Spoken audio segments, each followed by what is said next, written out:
Praise the Lord. सुबह की प्रार्थना में मैं आप सबों को स्वागत करता हूँ और आज के मनन के लिए हम देखेंगे निर्गमन उसका चैप्टर 3 और वर्स 9 से वर्स 12 तक। इसलिए अब सुन, इस्राएलियों की चिल्लाहट मुझे सुनाई पड़ी है और मिस्रियों का उन पर अंधेर करना भी मुझे दिखाई पड़ा है। इसलिए आ, मैं तुझे फिरौन के पास भेजता हूँ कि तू मेरी इस्राएली प्रजा को मिस्र से निकाल ले आए। परंतु मूसा ने परमेश्वर से कहा, मैं कौन हूँ जो फिरौन के पास जाऊँ और इस्राएलियों को मिस्र से निकाल ले आऊँ। उसने कहा, निश्चय मैं तेरे संग रहूँगा और इस बात का कि तेरा भेजने वाला मैं ही हूँ। तेरे लिए यह चिन्ह होगा कि जब तू उन लोगों को मिस्र से निकाल चुके तब तुम इस पहाड़ पर परमेश्वर की उपासना करोगे। परमेश्वर एक व्यक्ति को अपने लोगों की छुटकारा के लिए चुनता है जिसका नाम मूसा है। और परमेश्वर उस समय में भी मूसा का प्रयोग किया और आज भी परमेश्वर अपने दास लोगों का प्रयोग करता है। जब परमेश्वर अपने लोगों को, अपने चुने हुए लोगों को, और जो संसार में उनके तितर-बितर हो गए हैं, जो परमेश्वर के भेड़ हैं, उन सबों को परमेश्वर जब इकट्ठा करने की बारी आती है, उनको जो बंदी गृह में हैं, जो बंडेज में हैं, चाहे वो नशे की लत में हो, चाहे वो व्यभिचार की लत में हो, चाहे वो संसार की लत में हो, जैसे चीज़ें जो भी हो, जिससे भी बंधन हो, उस बंधन से छुड़ाने के लिए परमेश्वर अपने दास लोगों का प्रयोग करता है। और जब परमेश्वर इससे पूर्व कि अब्राहम को चुना, उससे एक वादा किया था कि मैं तुझे जाति-जाति का पिता बनाऊँगा, तुझे आशीष का स्रोत बनाऊँगा, जो तुझे आशीष दे वे आशीष पाएँगे, जो तुझे श्राप दे वे श्राप पाएँगे। और जब परमेश्वर अब्राहम को चुना, उसके बाद इसहाक को वो बातें किया, उसके बाद याकूब को। परमेश्वर ये निर्लज्जा था बोलने में कि मैं अब्राहम का परमेश्वर, इसहाक का परमेश्वर, याकूब का परमेश्वर हूँ। परमेश्वर इन तीनों का लाभ लेने के लिए परमेश्वर को क्या होता है कि आनंद मिलता है। परमेश्वर कहता है कि मैं अब्राहम का परमेश्वर हूँ। यानी ये तीनों व्यक्ति कैसे थे परमेश्वर की दृष्टि में? अच्छे रहेंगे, महान रहेंगे, इसलिए तो परमेश्वर उनका नाम लेता है बाइबल में कि मैं अब्राहम का परमेश्वर, इसहाक का परमेश्वर और याकूब का परमेश्वर। और यहाँ पर जब मूसा को चुना गया, परमेश्वर मूसा को जब दर्शन दिया, झाड़ी में बातें की, और मूसा परमेश्वर से बातें कर रहा है और परमेश्वर उसको बता रहा है कि उसका चुनाव किसके लिए हुआ है, किस उद्देश्य के लिए हुआ है। कई बार ऐसा होता है कि जब परमेश्वर अपने एक व्यक्ति को चुनता है, चाहे वो लड़का हो, चाहे वो लड़की हो, और परमेश्वर उनको कई जगह भेजने की कोशिश करता है, तो वे अपने पहले वहाँ पर जाने के लिए नाराज़ रहते हैं, अपनी दुर्बलता को देखते हैं। जैसे कि वो पहले तो फ़ारो राजा था, उसको वो देखा कि मिस्र एक बड़ा देश है, वहाँ पर फ़ारो राजा है और वो पहले जो कर चुका है, एक मिस्री को वो मार चुका है। उस सारे उसको डर सताए मूसा को, और तब मूसा ने अपने परमेश्वर से कहा कि मैं कौन हूँ वहाँ पर?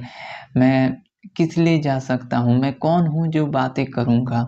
और अपनी दुर्बलताओं को भी परमेश्वर के सामने रखता है।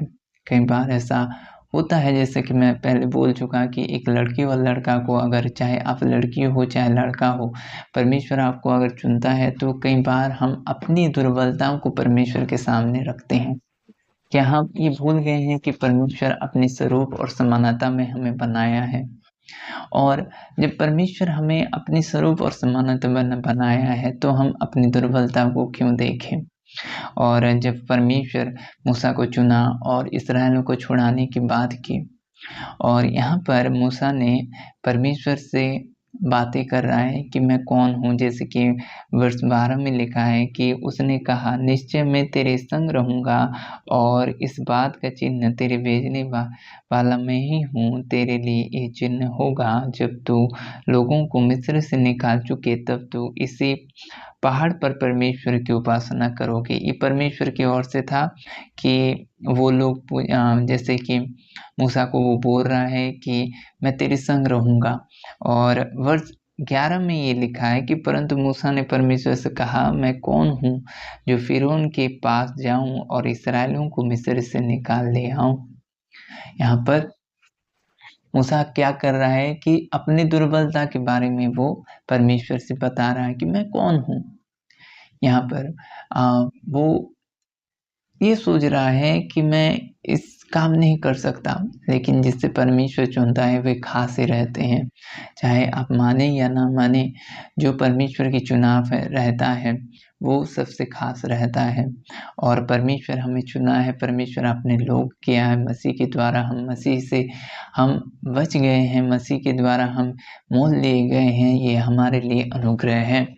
और परमेश्वर क्या किया कि उसको एक चिन्ह दिया कि जब मैं तेरे संग रहूँगा, पहले तो ये कहा कि मैं तेरे संग रहूँगा, उसके बाद जब तू आएगा तो, और जिस पर्वत से वो बातें कर रहा है, जिस स्थान से वो बातें कर रहा है, तो मिस्र उसको छुड़ा लेने के बाद यहाँ आओगे तो ये चिन्ह होगा।